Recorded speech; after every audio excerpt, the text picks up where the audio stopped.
You are listening to Spilling the Tea, a real estate podcast with Kristy Macero and Shelagh Maycheck.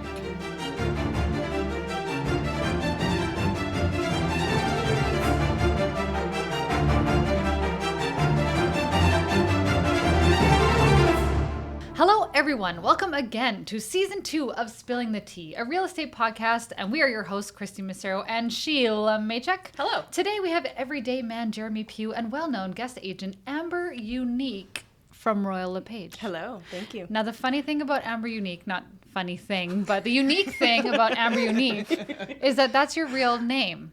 It is. So It's not just my stripper name. it's not.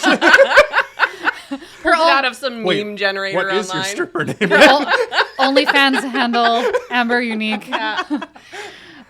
So when people join real estate, you can choose your name. So sometimes people go by a different name. You could be like Kristy Sells a lot or whatever. And when I first met you, I didn't know that Unique was your actual name. I thought maybe you had a different name and maybe it was really hard to pronounce or say, but no, it's just super cool. Okay. So yeah, I love it. Speaking of names that are hard to pronounce or say. Yeah, so when Shelagh started real estate, they made her write a language proficiency exam, as they do to everyone. And she goes, why would I have to do that? But if you actually read how her name is written, it looks like Shelagh Mahek. True. There's a lot of silent syllables in there. Yeah, she has a silent G. Yeah. It's a Gaelic spelling. Yeah. So they actually made you? Well, they make Apparently everybody. everyone had to because I didn't have a 4-year bachelor degree. Yeah. I just had a 2-year diploma post-secondary, and they're like, you have to do the English language proficiency. And I'm like, why? They're like, we think you spelled your name wrong. She can't even spell her name We're gonna right. have I'm to ask taking you up to the take whole this bubble course. mailer on that thing. Yeah. But back to topics. Today's topic stems entirely from Amber. She was nice enough to share a unique. See what I did there? No, I'm not. She shared this really unique story the other night when we were at one of our improv nights, and I believe that's where it was. Or it could have been. It was a classroom setting. I know that because there was. The story basically haunted me to my core. I've never forgot it. It really stuck with me because it's one of those holy shit real estate moments. And again, everything that we talk about on this podcast is true. True story. And it's very rare. So we have to remind everyone that because otherwise it would look like a very scary podcast. So this episode, we're basically going to walk through what happened and we're going to talk about kind of what to do to mitigate circumstances and kind of show the public what us lovely agents deal with here and there. But to start off our episode, the way that we always do, we always go to Shelagh first with some questions. Ready. Are you ready? Yeah. Are you so ready? So ready. Here we go. Today's topic is all about ghosting. Ghosting. Now, Shelagh, to catch up the generations and level the verbal playing field, how is the term ghosted used by the cool kids today? It means I don't qualify. I wouldn't consider myself cool. However, I watch a lot of the cool kids these days online. And I'm pretty sure ghosting is like where someone just disappears. They basically leave you on red. They don't engage in any further conversation. They can be talking to you 1 minute and then the next they're not there. They're gone. It's very much like a dating term, I would say. Mm-hmm. Like when people oh, did that guy ghost you? Or, oh, they DM'd and they ghosted or whatever. And it's just a cut and dry lack of communication, cut off. Yeah. No further words. Yeah, there's no closure. No closure. Have you ever had a client ghost you, Shelagh? Client ghost me? I've had a few times where I've reached out to people and then I just don't hear back. That's ghosting. Yeah. I don't know how to define it, but Yeah. Case in point. Yeah. Yeah. Like every once in a while, really cold leads or somebody that I've reached out to for information. And then they'll be like, yeah, so that's so great for the information. Then I'm like, do you have any other questions? And then it's just nothing. Radio silence. I'm like, I guess they had no other questions. Yeah. And it happens. Have you ever ghosted a professional service that was trying to work with you? Oh, God. Oh. Okay. People come to my door all the frickin' time. And I dislike conflict or even awkward conversations and I never know what to say. It's like they catch me off guard, even though I know I'm about to answer the door and I'm like, I could just ignore it, but I have so many windows in my house and I'm like, if they know I'm home, it would be rude to not answer the door. So I answer the door, but then I don't want to really engage in conversation. So I'll either be like, oh no, now's not a really good time. Meanwhile, why did I answer the door then? And then, or I'll make up an excuse and be like, can you come back a different day? Right. Which I did one time to my poor husband. I was like, can you come back on Friday? Because that's the day he's home. I would kill you straight up. I'm so sorry. Yeah, I would full blown kill you. Yeah. So you had them return to share the good word. I offered them an opportunity to return when I was not home. That's Sort of like ghosting. Yeah. yeah. It's like I wasn't going to be there. You're- But my husband might. Yeah, he might ghost for Yeah. sure. And why do you think ghosting happens? Like, why do you think people ultimately end up doing that? Like, I think people avoid conflict and they're not comfortable with maybe declining either services, well, Exhibit A, or just saying no or no thank you. And I think they're maybe afraid of people like still following up with them and not getting a chance to say no. Because you'll get that on the phone all the time, like telemarketers call, and you're just trying to say no goodbye. Right. And you don't even get a word in edgewise. The next thing you know, it's 5 minutes, and you're like, I'm just going to hang up now. so like the consequences of ghosting, there's nothing. Whereas if you do say no, there could be objection. Yeah, like Okay. more conversation. You're like, I'm done. No. Okay. Yeah. Jeremy, as a professional who works with other agents and trades all the time, and someone whose time is extremely valuable, have you ever started services for a customer and have them disappear on you partway through? Yeah, all the time. What? All the Really? time? So, It's but you, hold though. on, hold on. Let me like paint the picture for you. Okay. Paint us a So- word picture. So it happens fairly regularly for us that someone sends me an email and they're like, I have all these plans for video. Here's what I want to do. Right. And I'm like, awesome. So I will put together a full proposal based on the scope of work. Mm-hmm. And I would say like 75% of the time, once they see a price, I never hear from them again. Oh, wow. So, and I think just a lot of people don't understand what all is involved in video. And with the different sizes and video companies as well, prices range from like $500 to $25,000. Right. Yeah. So that happens to us quite a bit, actually. So they've got Jeremy tastes on an iPhone budget. Yeah. They're like, I could just do it myself then, which it's not the same kind of product No. or quality. I'll get my buddy's drone to go up there. And meanwhile, you're like, no, you need a license for that. So I think Yeah. 100% people don't necessarily understand what's involved in what you're doing. But they don't even respond with anything? It's, yeah, like sometimes they do. They'll just be like, oh, it's More than I way more than I expected, expected. But sometimes we just like get nothing back. Do you follow up? I do follow up, and if I'll follow up like twice, and then if I don't hear back, I just let it go. That sucks because the next time, if they ever did reach out to you again, it would be pretty awkward, I feel. Well, I think you kind of like you hit the ban list if that happens. Jeremy has a list. You You're know like, what I this mean? name Like, is familiar. Things you Search can't your say in an email airport. history. right? Yeah. If somebody emails back and I'm like, wait a second, this person ghosted me for 7.5 months. Right. It's different if somebody is like, okay, the price isn't what we expected, but we do want to make this work, but we need half a year Right. until we like redo our budget for next Oh, year yeah. type thing. So Yeah. that happens and it's fine. So we mark those as, yeah, this project's going to go. It's just going to go next year type Wow. thing. That's fun. Wow, that's great. Yeah, it's crazy because you and I work together on special projects, and you're worth every penny. Thank you. So yeah, I don't know. I can't imagine, but Yeah. Amber, we're gonna go over to you because your story is really something. This is why I wanted you here. To say unique again. Totally. She bit her bit my tongue. tongue. trying She's to like, not it's say it. really something. It's a unique story. But before we get started again, I just want to remind people that although this stuff happens in the real world, it is not very common. So there's a lot to learn here. Let's get started. Amber, tell us what happened with a client of yours before closing. So before money changed hands, before the titles transferred over, the most important part, the finish line, what happened with your client? So usually right before completion, the client would go to the lawyers, right, to sign their documents so that the money can be transferred and then title can transfer. So about 2 weeks prior to my client completing, I just followed up with him to see where he was at and if he had heard or made an appointment with his lawyer. But he ghosted me. So there was no response. When I called him, it actually went immediately to voicemail. Oh. And then when I would text him, there was no response. Can you see if he's read it or not? No, I'm on an Android, and then it depends if they're on an Android or It's iPhones. iPhone, Right. yeah. So I couldn't see that. So then I left it for about a week. And in that time, I was still messaging him, but there was no response. And then a week before completion, I called his lawyer.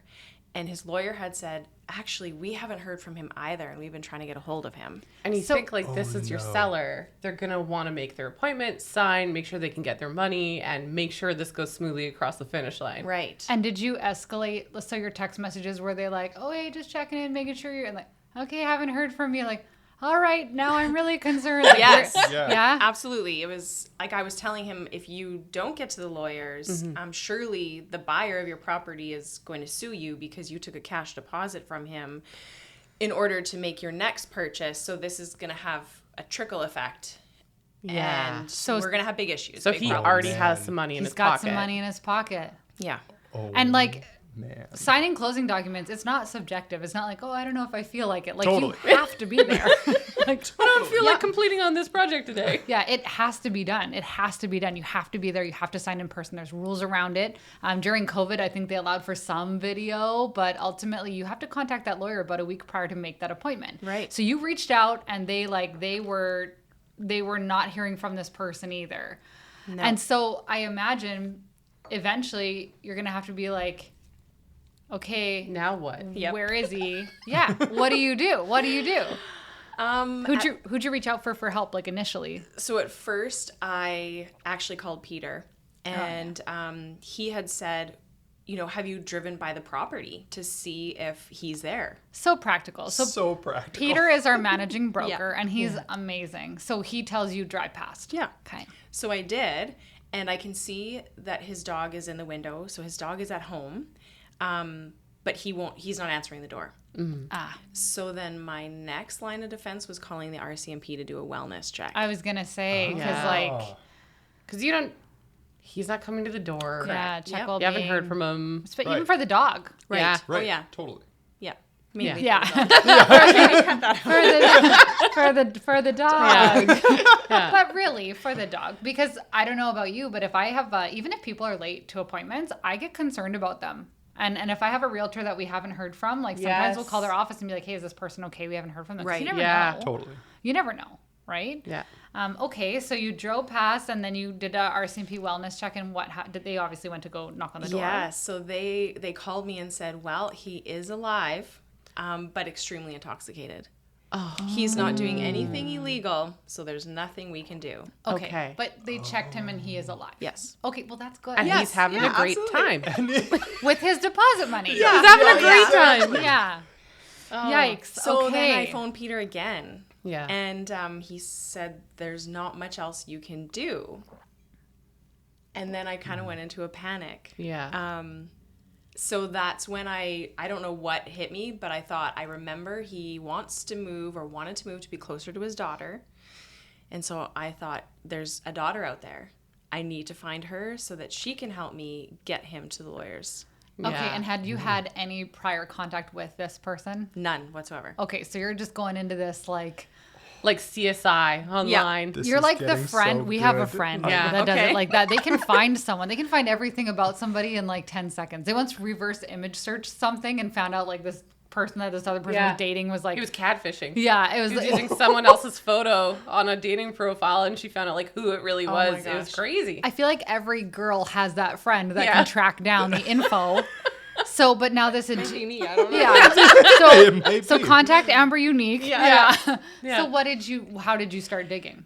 I actually just went on his Facebook because he did have Facebook. So something I should throw in there too is that during this time, I started messaging him on Facebook Messenger because then I could see if he was reading it or not. Right. So I now knew he was alive. Okay. And so I started messaging him on Facebook, and it just sort of dawned on me. He has a daughter.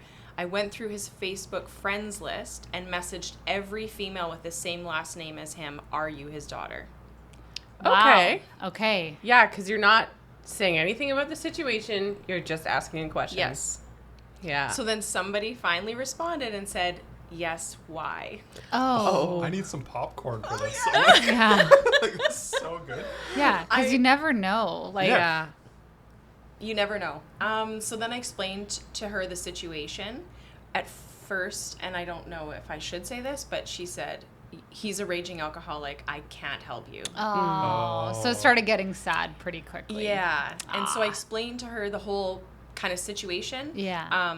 That surely he was going to be sued. Yeah. And he wouldn't be able to complete on the house, the new home, so he's going to have nowhere to go. Yeah. And probably get evicted from his current property. Because he's obviously Right. already dealing with issues, and if this doesn't happen, he's going to make it 10 times worse. Oh, he'd be homeless. Yeah. So Right? you're now Yeah. dealing with somebody who has probably could have mental health issues and addiction issues for sure. Yes. And what everyone basically knows about addiction is once they get in there, like it's very hard to get them out of it, and because they're like literally their brain chemicals are thrown off by their addiction.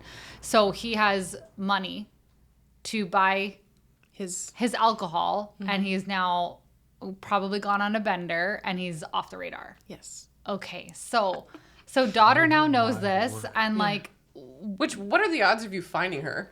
Wow. Yeah. That's good. good Well, job. yeah. Since then, she has said, "You're lucky that I responded because Yeah. normally I wouldn't." And in fact, she has a twin sister. And I probably most likely also messaged her twin sister, and she didn't respond. Oh, wow. So I'm very lucky Yeah. that she responded. Okay, so okay, love so you got a hold of the daughter. This is insane, which is why we're thankful that you're sharing it, because this is it's a wild story. So during this process, how much did you let the other party know that was buying? Because like the seller got the money, seller's not responding for closing, and there's another party. Like we're forgetting the other half of this deal is a buyer expecting to move into that home that's already given the money over. But Like you still have to protect your client's privacy. yeah, like how much did you keep that other party in the loop as you were going along? I don't know if I should admit this, but no, I did not. No, That's it's okay. That's okay. Yeah. That's no, yeah. No, because you have to protect your client. client. So that's probably what. And most, I wasn't quite panicked yet. Had I not got a hold of a daughter, Yeah. or Right. the wellness Yeah. check turned up differently, Yeah. of course I would have. course. Right. But I got a hold of somebody, and there was still time to get Yeah. to the lawyer. So I thought, why panic other people Yes. and just wait it out? There's a chance for resolution. So you're Yes. saying Yeah. there's a chance. There's a chance. I love that quote. And during this process, because I imagine that would be pretty stressful, did you lose any sleep? Like, how much time did you dedicate in your brain to this? I think just that night that I was waiting for Facebook messages to like somebody to respond. Right. I probably didn't sleep very well, but other than that, I sleep pretty well. Good. That's good. Good. Awesome. I was. It's ultimately not my problem. I Yes. knew that I was Right. going to get dragged through it had it gone to the Court. lawyers or Yeah. court. Yeah. But yeah, at this point, I was okay. We're going to get this done. yeah. Still Yeah. thinking that. I talk to Sheila about that sometimes because She calms me down. things happen, but 99.9% of the Yeah. time they work out. Even with Yeah. all the extreme situations that we see, like Yeah. So I do what about this? And this could happen. And what if that doesn't work out? And Yeah. Kristy just leans in and goes, it's all good. yeah, it'll work out. And then it does. And I'm like, okay. Yeah. How was it ultimately resolved? So you contacted the daughter, and did the daughter go over or pick him up, and like how did that work out? Yeah, she actually had to pick him up in the morning, took him for breakfast, and then took him to the lawyers to sign all the documents. So it got done. Wow. Before that, too, I forgot this, reached out to the lawyer and other lawyers to see if there was the opportunity that they would go to his house and Right. Yeah. Because you don't want him getting in the car. And, Yeah. Yeah. but all of them said no, not if there's a chance that he will be intoxicated. That's Yeah. a waste of our time kind Right. of thing. Well, because they Absolutely can't not. have him sign it if he's Totally, yeah. right. Yeah. That's even like people who have surgery. Like if it's within a couple hours of whatever opiate they took, they're not legally allowed to sign anything. Right. Yeah. So yikes. Okay. But she So- got him to the lawyers and he signed everything. So yeah, she's an angel. Wow. That's great. And you have Unreal. since worked with this family. Is that correct? Yeah, so now I'm selling that mobile or Oh. the home that he bought. Yeah. Wow. Okay, cool. Neat. Okay, well, that just goes to show you, like, you got Facebook Messenger bringing everyone together. That's how we met. That's how we met. Is it actually? Yeah. On Facebook. Yeah. We met online. That's what we tell people.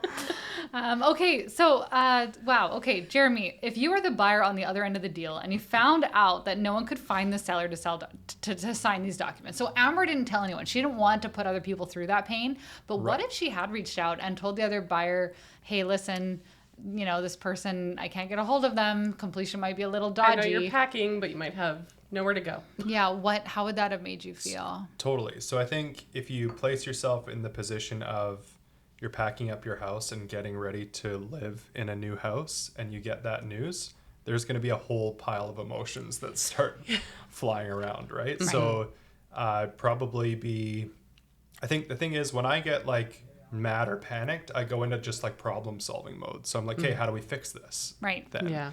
But I would be pretty mad, I think, initially. Because it's a contract. So, right. Yeah. And guess what? The buyer was a developer, and he was allowed on the property prior to completion to do his surveys and etc. Right. Yeah. So they had demolition like 2 days after. Scheduled.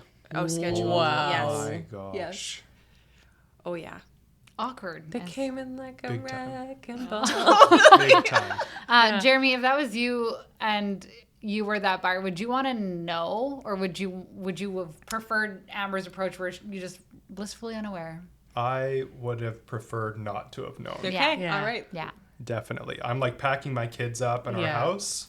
I don't want any added stress to that. So it's like a need to know basis. Tell me there was a problem when you already have the solution kind of thing. Totally. Yeah, totally. I had that happen to me when my townhouse was in the back of a moving van. I got a phone call from a lawyer saying that the seller wasn't going to sign the documents.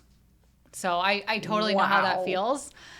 So he was just a piece of garbage human, and you know, we just said, okay, fine, don't do the things that you were supposed to fix in the house, because he basically just said, I'm not gonna fix these things, and I'm breaking the contract, and I'm not gonna sign it. And so we were just like, okay, whatever, man. Like, and he ended up moving out. He was facing foreclosure. It wasn't a happy sale on his behalf. So so he had made some choices in his life that led him down that path, and it ended up working out. But I've literally been in that situation where that's the call. So yeah. You're like, stop the truck. Well, I was just like, I'm like, well, my house is like, I've already sold my house and this Yeah. vehicle's packed up, and Totally. what am I supposed to do? It's very much, the same situation. Yeah, but I will be on your curb in an hour. I just said to Yeah. the lawyer, I said, just get him to sign it. Like, Yeah. you know, let's put this to bed because it's stupid. The guy needed the money anyway. It's not like he could say no. So, but I have a story about ghosting. Thank God this was not my client. All right. I was covering for another agent. I did it twice a year for years. Oh, yeah. And there was this woman who she was hard to be around to begin with. And I had her in my car with her fiance, who was a couple years younger, good looking guy, but I just didn't see it. I didn't understand how it was all working out. Okay. So we're in the car and we're driving. Like how much younger? Sorry to interrupt. But... Young enough that it looks suspicious. Okay. Got it. All right. Got it. It's the best way to say it. Yeah. Right. That's a good question. And I have a pretty good read on people, I think. Like my intuition's pretty good. I profiled pretty heavily. It's from years of serving, basically. But it's not very often that I meet somebody and I get like the no feeling. When I do, I like really get it. And I remember getting out of my car to get gas. The only time I've ever done it with clients in the car. Oh my gosh. Big drive out to Agassiz, like way out into Agassiz. And I had to find this gas station on the side of the road because like there's nothing out there. Yes. And I'm just like, oh, I'm going to get gas. I forgot to fill up before I left. Haha. And I remember my purse was in the car and I was very aware that my purse was in the car and I was getting out of the car and he was still in it. And I've never had that feeling with a client before, ever. And we have our stuff out a lot of times with clients around. Oh, yeah. Like you're in an open house and your laptop's out or whatever, you're meeting with clients, but I've never thought, oh, something will happen. But I very distinctly remember feeling weird that this man was in the car with my purse. Right. And like, that's odd. Because you're supposed to work with people you trust. Yeah. So anyways, we do the deal and and then sure enough, I get this phone call and it's his fiance, the woman, and she says that her husband has left and he's not coming back. and he's not going to sign completion papers because he's refusing to talk to her. So in between them house hunting, they agree to buy a house, they've signed all the docs. They just have to go sign at the lawyers now to finish it, and he's disappeared. Yeah, he's gone. So I have to drive her out to the property to like see it before completion or whatever, which was like the longest car ride of my life, because I had to hear everything. And she was telling me like, we got married, and I thought it was so weird that none of his family came, and I thought it was so strange that he wanted to get married so quickly, and I had lent him all this money. And Gosh. yeah, so like he obviously like legally they did get married because there was a wedding, but none of his friends or family came, which is like I think a pretty big red flag. And she, I guess he told her some story, and she was like, I just felt so bad for him at the time, but now it just looks like such a red flag. And in my head, I'm like, yeah, it was a red flag like when I met you, before. And sure, like, but whatever. She's heartbroken, okay? She's an older lady, and she's totally heartbroken. And so we go view the house, and she just says, I have no way of completing on this property without him. So they ended up tracking down his employer, because I guess he had gone to the island or something like that, tracked down his employer and kind of explained the situation to the employer. And the employer tried to get them in touch, and it all kind of got resolved. But that house ended up having to get sold and whatever. So they didn't complete on it. I can't remember if they completed. I think she ended up being able to complete with like a different kind of lender or something like that, and then they had to turn around and sell it right away. I was lucky to just like back up and not have to deal with that end of it. Yeah. But I kind of heard all the drama end of it. Right. And on one hand, I felt bad for her because she didn't see it happening because she was so close to it. And she actually was pretty heartbroken, I would say. And on a real estate point of view, like horrible, like for the agents, because like, what do? What can you do? One party's not going to sign. Like what? Yeah. Right. And then everybody else in that transaction kind of falls by the wayside. Like signing completion documents, it's not like if you don't feel like it, you have to do it. Yeah. So those are like the only kind of two, I guess, extreme situations that I had come across. That's some pretty serious ghosting. It was a very serious ghosting. Like it was like relationship ghosting. So now you've got like a broken heart and everything. Yeah. So it was, as much as it was sad, it was also like, holy hell, Right. So when you were working with that man who unfortunately, like, as we've learned, was suffering with addiction issues, did you have any idea that something like that was going to happen? Like, did you have any red flags early on? Well, I didn't know that he had like a substance abuse issue. Right. However, when we first met, to get the ball rolling, I had suggested let's sit down, sign the listing documents so that I can arrange for media, a week out. Yeah. He ghosted me then. Oh. So I never heard from him for 2 months. Oh my. And then all of a sudden he reached out again and said, I apologize. I was nervous. I'm not ready. I've been packing. I've been preparing my home. Yeah. So I was just said, okay, no worries. Don't worry about it. You followed up. You explained why. Yeah. And so then I moved forward with it. I just didn't think that it would happen again. Mm-hmm. Well, real and estate. I didn't know he had an alcohol problem. So Yeah, absolutely. And real estate is very stressful for people. Like we see people at their absolute most stressed out. Vulnerable. Yeah. Or they're Yeah. thinking about it and they're investigating, and then you go to make an appointment and they're like, nope, not yet, maybe later. And we run into that quite often sometimes. Yeah, it's a different kind of stress level. My husband works on a tactical team in policing, and I work with some of his coworkers, and I've had them look at me across the table and be like, I don't know how you do this. It's so stressful. And I'm like, How do you do are it? you kidding me? Like, I'm like, you're having to what? Like, yeah, what we're making now? our little Keurig coffees in the office, booking Yeah, tours. like and nothing I do involves bullets. Like, Right. And he's like, But moving does suck real yeah, bad. real bad. Real these bad. like giant, these giant men, and they're like, I don't know how you do it. I could never do I your think job. it has to do with money. That really stresses people. Yes. I think so Totally. too. Yeah, So if totally. someone were to say to you, I got nervous, I had to take some time, that's not a weird thing for us to hear. Yeah. Right. Right? So I can see that being a thing. Yeah. And have you ever had a client do that to you before where they get a little dodgy before completion? Never. Okay. So that was the first time and hopefully Yeah. last time. Yeah. Yeah. Those are the things that only happen. Now, like- if someone doesn't answer, you might be like, hello? yeah. But immediately to Facebook. Right away to Immediately. Facebook. And we Are have you a friend. so-and-so's Yeah, daughter? following up. Who's their family? Yeah. I will track down your family members. Yeah. And is there any advice that you would give to agents if that does occur to them? Oh my gosh. Don't take it personally. Yeah. Yeah. And first and foremost, contact your managing broker Yeah. because they'll probably give you the most sound Yeah. advice. Grab your Right. Peter. Yeah. Nope. Yeah. Or don't. Grab Peter. Oh, Your version of Peter. yeah, there you go. Oh, no.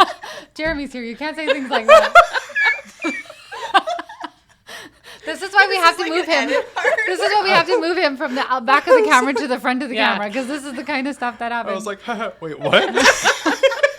So grab your And manager. your laugh made me laugh. So grab your managing broker. Yeah. Yeah, that's good.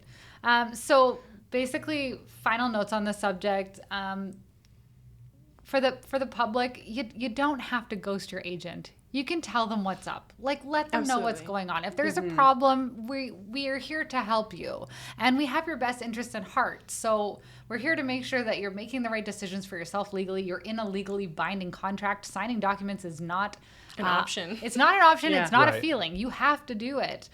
You're contractually obligated, and a lot of people think like, oh, okay, well then just the deposit or just this. Like, no, like there's so much that can be sued for damages. Damages, It's unreal, right. and people forget that.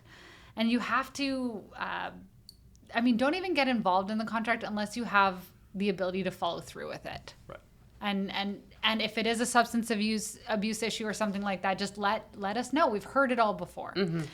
And secondly, if you're going to do that and have a client go missing on you and you're a realtor and you're trying to track them down, get creative. Talk to the lawyer. Talk to the family members. Try to see if you can find a solution because it might not be as easy. And if you haven't heard from your client, send a check well-being to their house. Make sure Yeah. that they're okay because that story could have gone a lot of different directions. Oh, yeah. Totally. Right? And ultimately, that guy is lucky that you were on the other end of the deal. In fact, everybody was lucky that you were on the end of that deal. Yeah. Because the seller was lucky, the buyer's agent was lucky, the buyer was lucky, the lawyers were happy. Like, so you really put it together, which is awesome. And that's why you're here. We appreciate you. So thank you for coming out. That's all the tea spilling we're going Thanks to do for today. having me. And cheers. Cheers. Cheers. Thank you for listening to Spilling the Tea, a real estate podcast with Kristy Macero and Shelagh Maycheck.